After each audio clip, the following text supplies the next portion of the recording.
Bismillahirrahmanirrahim. Assalamualaikum warahmatullahi wabarakatuh. Waalaikumsalam warahmatullahi wabarakatuh.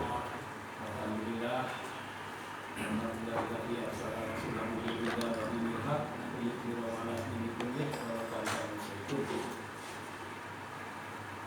Asyhadu an la ilaha illallah wa asyhadu anna Muhammadan abduhu wa rasuluhu la nabiyya ba'dahu.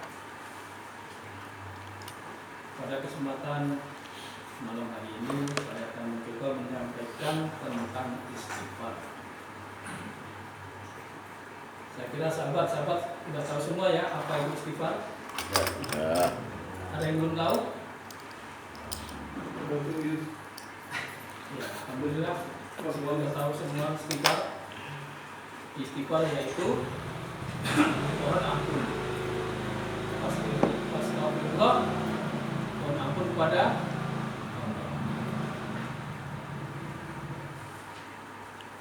Nah, istighfar itu mempunyai banyak keistimewaan. Kenapa istimewa istighfar itu? Karena satu, keistimewaan daripada istighfar adalah kita diperintah untuk istighfar. Kenapa kita diperintah untuk istighfar? Karena kita sebagai manusia sudah dinas dalam agama ini bahwa kita itu tempatnya dosa dan lupa. Al-insanu makhluk khata wa nisyan.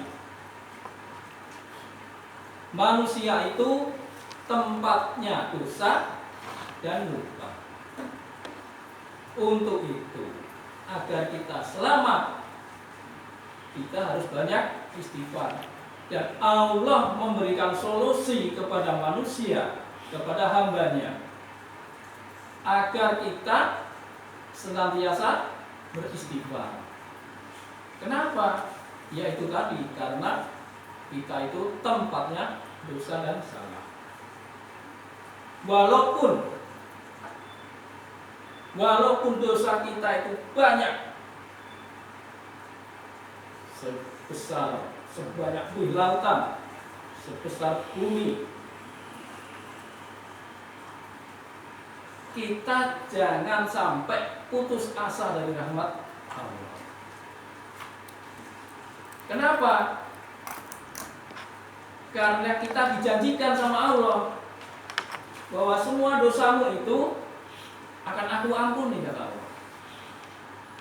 Apa kata Az-Zumar ayat 53? A'udzubillahi minasyaitonir rajim.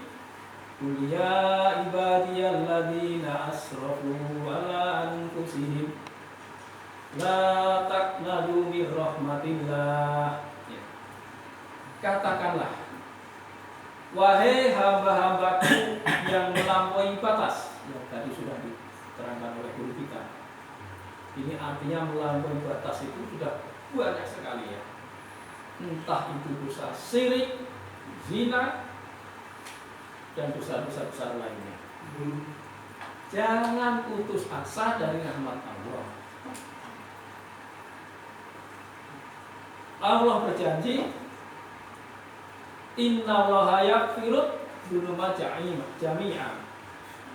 Ya. Sesungguhnya Allah mengampuni dosa-dosa semuanya. Itu janji Allah.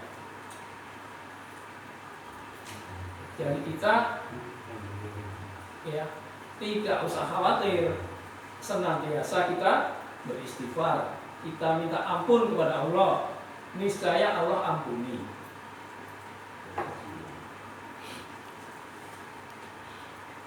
Dan dialah Allah Maha Pengampun lagi Maha Penyayang. Nah, itu keistimewaan yang pertama, yaitu kita harus beristighfar. Kapan kita istighfar? Di setiap saat kita boleh istighfar.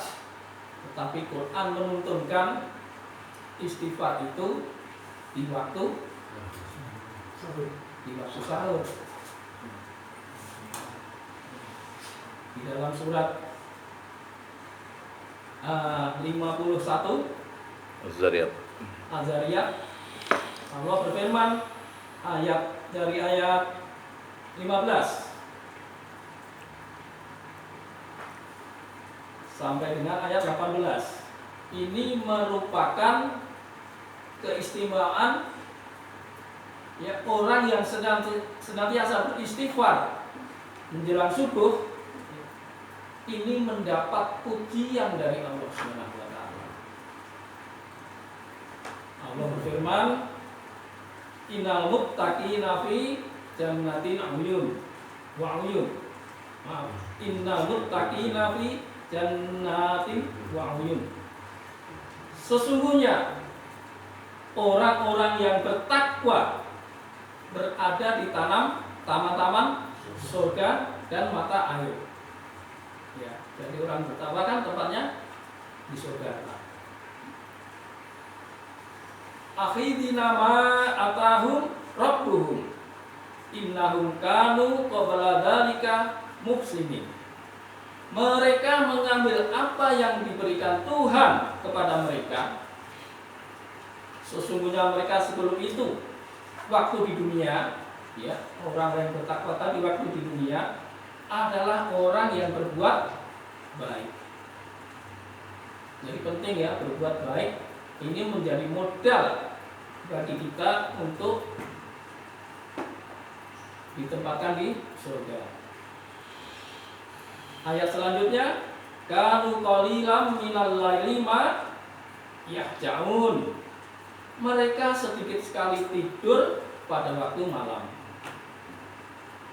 Sedikit sekali tidur waktu malam. Lambung mereka jauh dari tempat tidur. Kenapa sedikit? Untuk apa tidurnya sedikit? Nonton bola ya Mas? Ya.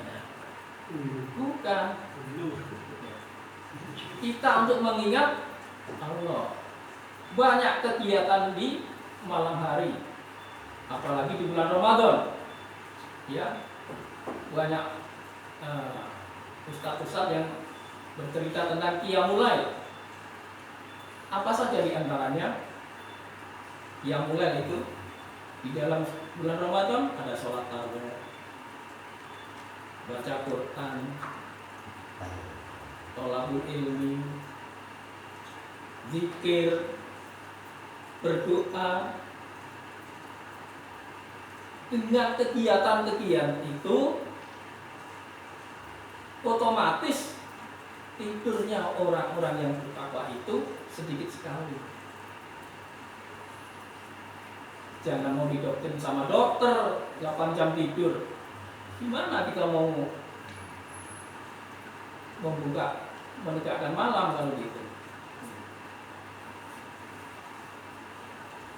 Nah, itu sering kita lakukan qiyamul lail walaupun sedikit tapi rutin.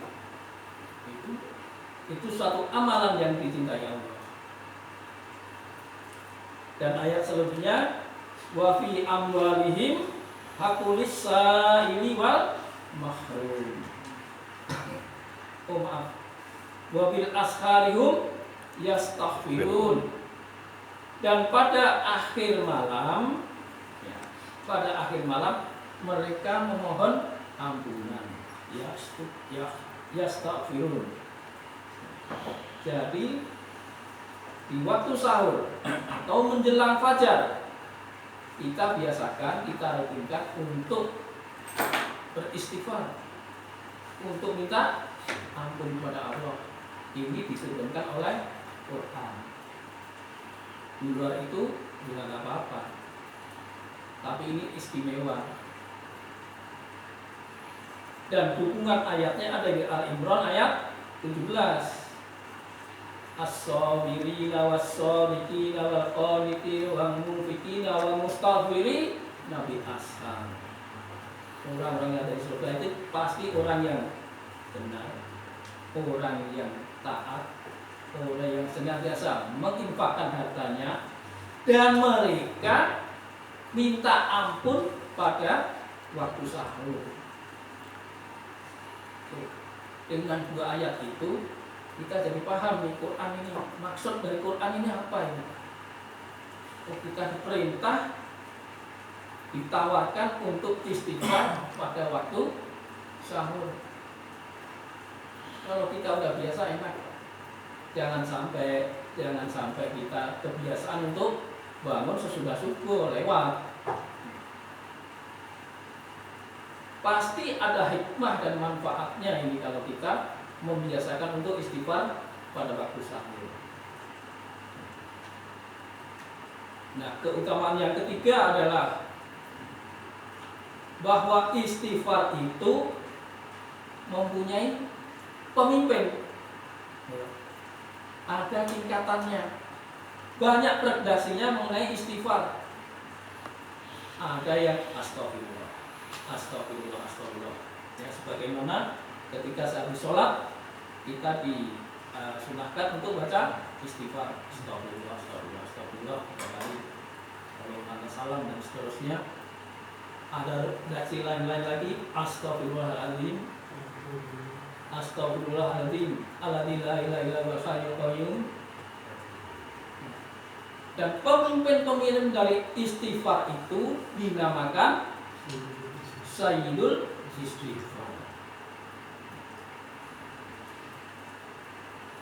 Nah, Sayyidul Istighfar itu suatu ucapan di mana di dalamnya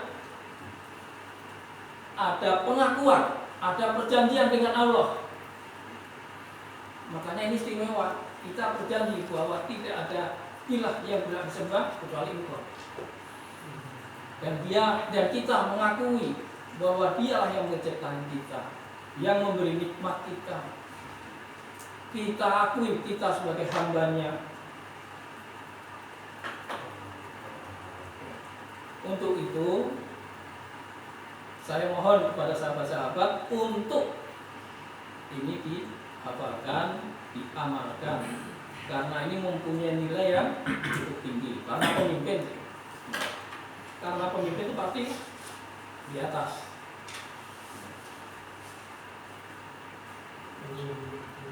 Dari hadisnya adalah dari Sayyid bin Aus radhiyallahu anhu, Nabi sallallahu alaihi wasallam bersabda, sesungguhnya Sayyidul Istighfar, pemimpin istighfar, adalah seorang hamba mengucapkan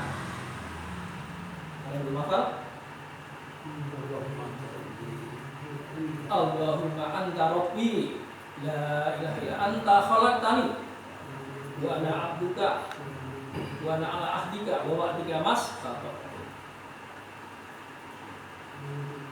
A'udzubika min syarri matika alayya wa A'udzubika min syarri wa sana'tu. Saya ulangi ya. Allahumma anta rabbi la ilaha illa anta khalaqtani wa ana abduka wa ana ala ahdika wa wa'dika mastata'tu. A'udzubika min syarri ma sana'tu. Abu laka bi nikmatika alayya wa abu bi dzambi faghfirli fa innahu la yaghfiru dzunuba illa anta. Ya Allah, perjanjiannya Engkau adalah Rabbku, tidak ada ilah yang berhak diibadahi kecuali Engkau. Engkau yang menciptakanku dan aku adalah hambaku. Pengakuan, aku menepati perjanjian untuk taat kepadamu dan janji balasanmu sesuai dengan kemampuanku. Aku berlindung kepadamu dari keburukan perbuatanku. Aku mengakui nikmatmu, pengakuan lagi kepadaku, dan aku mengakui dosaku kepadamu, maka ampunilah aku, sebab tidak ada yang bisa mengampuni kecuali Engkau. Ini adalah Sayyidul Istighfar. Saya berharap sahabat-sahabat bisa menghafalkan dan mengamalkan doa itu. Cukup? Baik, itu ya sedikit, 1 menit. Cukup. Assalamualaikum. Baik, saya tutup. Kurang lebih mohon maaf. Bila itu hidayah. Wassalamualaikum warahmatullahi wabarakatuh. Waalaikumsalam. Pas 15 menit.